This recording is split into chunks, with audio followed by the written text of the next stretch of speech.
nggak sih ngerasain ini? Market sebenarnya lagi aman. Spread normal, volatilitas nggak liar, stop kelihatan. Tapi entah kenapa lu malah nggak berani atau malah nyerah duluan. Padahal ini bukan zona bahaya, ini justru titik aman. Dan ironisnya banyak scalper gugur justru di sini. Bukan pas market chaos, bukan pas news gede. Tapi pas semuanya kelihatan, oke, santai dulu. Kita ngobrol pelan-pelan. Gue Hans, scalper riseh, gak sok jago, gak sok guru, cuma orang yang terlalu lama duduk depan chart sampai kopi dingin gak kerasa. Dan topik ini bukan teori, ini luka kolektif. Scalper itu makhluk aneh bro, pas market brutal gas, sikat. Pas market tenang, kayaknya nggak enak deh. Lucu gak? Harusnya kebalik. Masalah pertama, titik aman itu bikin kita mikir. Dan scalper sebenarnya takut mikir terlalu lama, karena scalping itu candu kecepatan. Cepat entry, cepat exit, cepat hasil.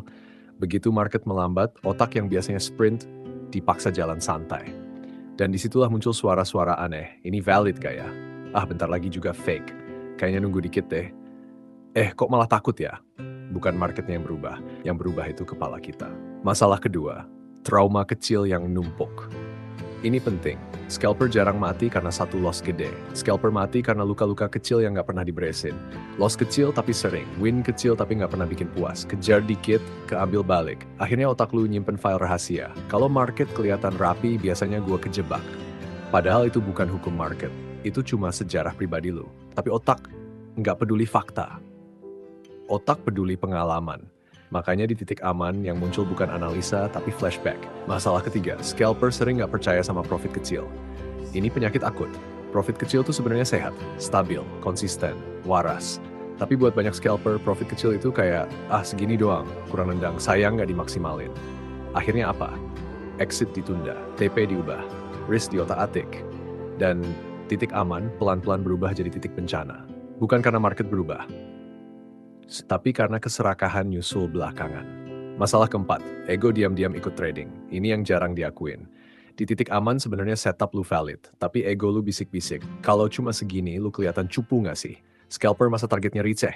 Lu kan bisa lebih. Akhirnya lu bukan trading market. Lu trading image diri lu sendiri. Padahal market nggak peduli lu siapa. Market cuma ngasih peluang. Yang ribet itu kita.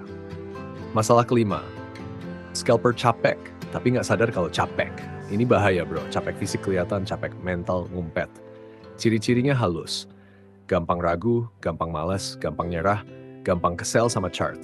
Padahal setup sama kayak kemarin. Market juga nggak beda jauh. Yang beda cuma satu, kepala lu udah penuh. Dan titik aman itu nuntut kepala kosong tapi fokus. Kalau kepala lu penuh, aman pun kerasa berbahaya. Makanya banyak scalper nyerah bukan pas loss, tapi pas, udahlah, skip aja. Kayaknya bukan hari gua. Besok aja deh. Padahal itu momen paling masuk akal buat kerja pelan-pelan. Bro, gue jujur ya, scalper itu bukan kalah sama market. Scalper kalah sama ketidakmampuan bertahan di fase normal. Chaos bisa dihindari, tapi rutinitas itu yang bikin orang tumbang pelan-pelan. Titik aman itu kayak jalan lurus panjang, gak seru, gak dramatis, tapi nyampe. Dan banyak scalper justru nyerah karena bosen, kurang greget gak berasa hidup. Padahal trading bukan soal hiburan. Trading itu soal bertahan hidup. Kalau lu sering nyerah di titik aman, itu bukan tanda lu jelek. Itu tanda lu manusia. Tinggal satu pertanyaan penting. Lu mau nurutin rasa itu, atau lu mau ngelatih diri buat tetap jalan, walau nggak ada adrenalin? Pelan aja bro, nggak perlu jadi scalper paling jago. Cukup jadi scalper yang gampang nyerah pas semua kelihatan baik-baik aja. Karena justru disitulah duit paling sering lewat. Gue Hans, scalper race. Bukan yang paling cuan, tapi yang masih duduk di depan chart tanpa perlu teriak, tanpa perlu buru-buru, tanpa perlu pamer. Kalau lu ngerasa relate, berarti lu masih waras. Kita lanjut pelan-pelan. Kopi habis nggak apa-apa. Yang penting, akun jangan ikut habis. Sampai ketemu di episode berikutnya, bro.